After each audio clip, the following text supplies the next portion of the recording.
Everyone, hi Mr. Shaw. Welcome to my presentation. Today I will talk about uh, ethical issues in business and that is misleading advertising.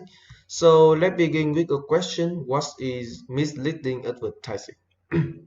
Okay, so misleading advertising is a type of advertisement that tells the full truth of the product or service. So, and the main purpose of that is to deceive the customer and harming the interest of the competitor.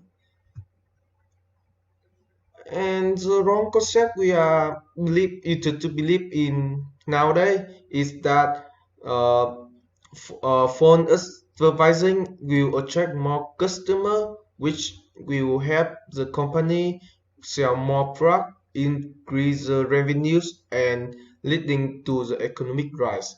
It will help a lot of for the company. Yeah, but the truth that misleading advertising impact to the company voice will make that company have a negative reputation, backlash from their customer, and also will decrease the revenues. So because people know that it's a phone advertising, they cannot believe that company anymore. So they won't buy their product, and that will make the revenue decrease.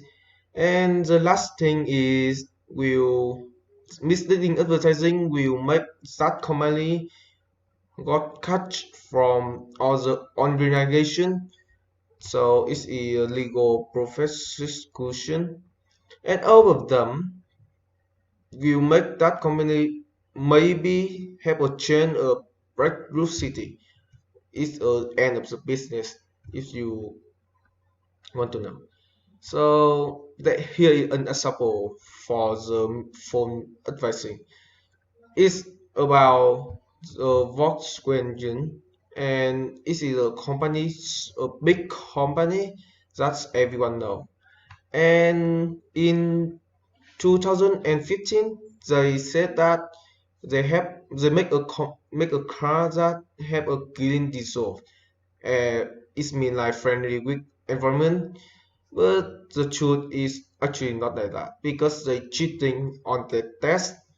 And not so long the FTC is Federal Trade Commission know that, and they find out that they are cheating on the test, and people know that, and will that make become a demonstrate their customers, their loyal customer cannot be believe and in that company anymore, and they denounce the company. And also that makes the revenue decrease is around 20% of the total revenue that company have. It's a big company and lose about 20% is a lot, I know. And we will talk about the how misleading advertising impacts the stakeholder and society. Let's talk about supply first. Because it's misleading advertising is a phone advertise, so it's the supplies the product will have a low quality, which makes the environment harm the environment, and the customer who use that product will have a health risk, maybe have uh, some sick that they don't know. Also, the misleading advertising lose their loyal customer, and no customer can like live in their product anymore, and the employment is the one who suffer all the angry the problem, and it makes us a lot of stressful. Thank you. I'm Kiki, and I'm going to answer the questions 3 and 4. Those 7 steps to determine the more dilemma of false advertising. Step 1. Recognize the athletic development.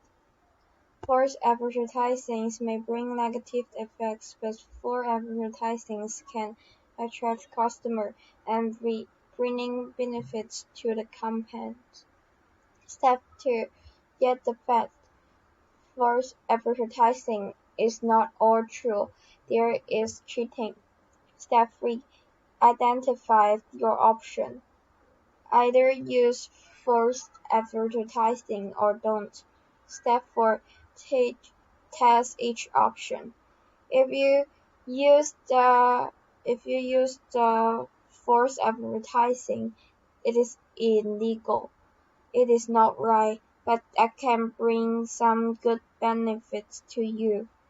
But if you don't use this is not it is equal and it is right and it will also bring some good benefits to you.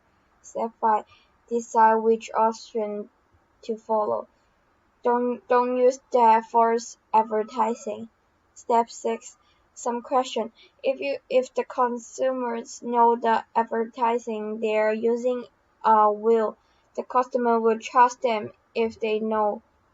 People will think highly of this campaign. Step 7. Take action. Do not use false advertisement.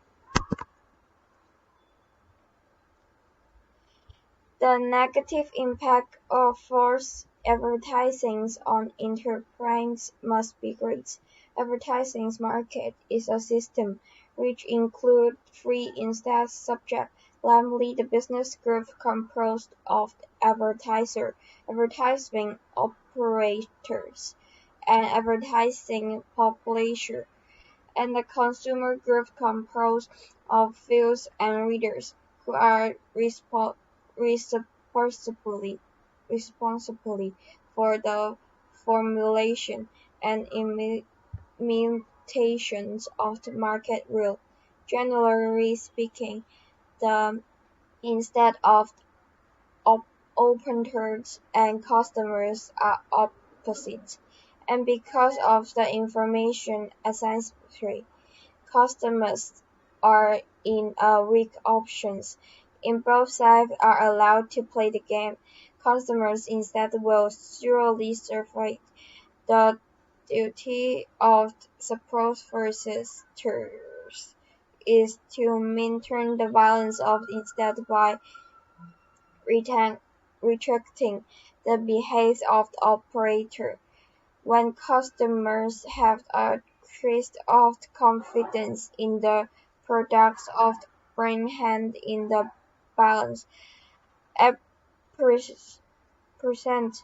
Many advertisements, especially those of TV shopping and junk time, customers hate them very much. Then would you like to think that they they would buy these advertised products? False advertising can produce immediate result, but in the long run it is self-defeating. With that being said, here's some recommendations as to what Volkswagen could do. But first off, let me just start by saying Volkswagen should have known that it was headed for disaster. They didn't do anything in preparation to check after to know if there was any inaccurate and false um, tests after. So, of course, they were going to fail. And with this controversy, they lost a lot of customer, consumer loyalty, brand loyalty to their brand. And of course, they were going to lose it because they didn't do any custom checks and everything. But what they should have done, even after the controversy, they should have jailed the executives that knew about it instead of fining them. Because with them being fined, they'll still be able to embezzle and cheat the company out of its fines and lead them into financial debt. And what they should also do is come up with a new recovery plans and keep in mind their consumers, employees, and car dealerships and stakeholders and investors who are also loyal to the brand.